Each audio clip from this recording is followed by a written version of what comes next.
Hello and welcome. My name is Miss Smith and I'm the subject lead for art at Lambeth Academy.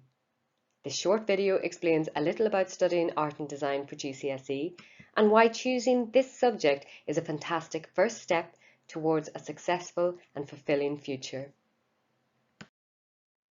So why study art at GCSE? Well, it's probably no surprise to learn that studying art encourages self-expression, creativity, and can build your confidence, as well as developing a sense of your own identity and your value. But did you know that research shows that art students are more likely to take personal responsibility within their school and wider community, like voting when you're older, for example? Students who come from low-income families who take part in arts activities at school are 3 times more likely to take a degree in the future. More than any other subject, art and design students go on to become entrepreneurs and self-starters and develop high levels of emotional intelligence. Art students develop many important transferable life skills, such as fine motor dexterity, hand-eye coordination, as well as problem-solving, analytical and critical thinking skills, communication, organisation, and presentation skills. Art improves performance in other subjects. If we look at the most recent report for the Cultural Learning Alliance, their research shows that by taking part in arts activities, you can increase cognitive abilities by 17%. This means that you are better at accessing, understanding, and retaining information in all of your other subject areas, and therefore improving your attainment level across the board. This report also evidenced a link between studying art and positive behaviour in school. This means that you get to spend more time doing what you love, learning, and less time spent in the reflection room.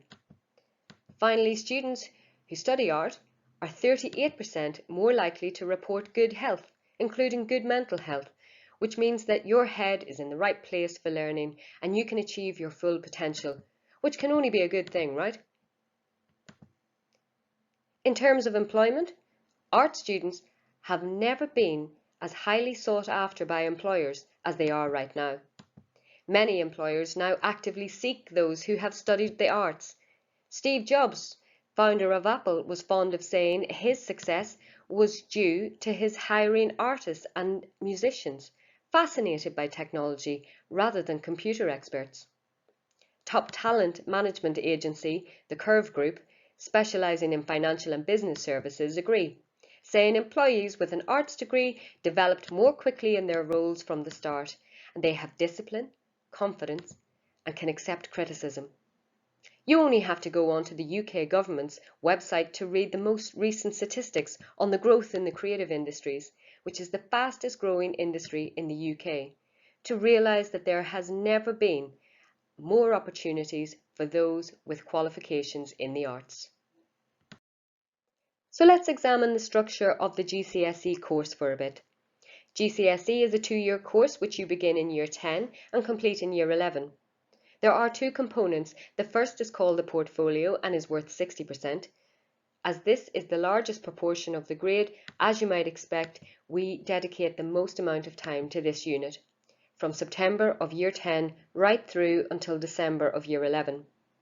The second component is worth 40%, and this is taught from January to May of year 11.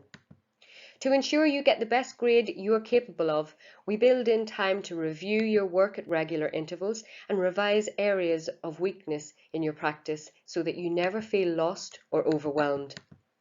In the beginning, your teachers will guide you through the structure of an excellent sketchbook, the expectations of GCSE art examiners, the media, the techniques and the equipment to use, but you are in charge of the ideas and the approach you take to your theme. Here you can see some examples of our current Year 10s working on their portfolio unit. If you see their work displayed around school, then do ask them about it. Ask what inspires them and what you can do in Year 9 to improve your skills. The topics covered in Year 10 are essential skills which ensure that you have the technical ability to express your thoughts and ideas like a pro. We then move into 2 structured units of work, creative landscapes and expressive portraiture, with a final piece to conclude both of these. As you can see, there are lots of different approaches to making artworks. You will learn multiple new skills from photography to Photoshop to printmaking and ceramics, as well as more traditional drawing and painting techniques. You will research the work of other artists, designers and craftspeople, always linking your work to their influence to help build on your own unique ideas. At the end of each project, students create a final piece. This is like a celebration of all the skills you've learned and combines the elements of your work that you are best at.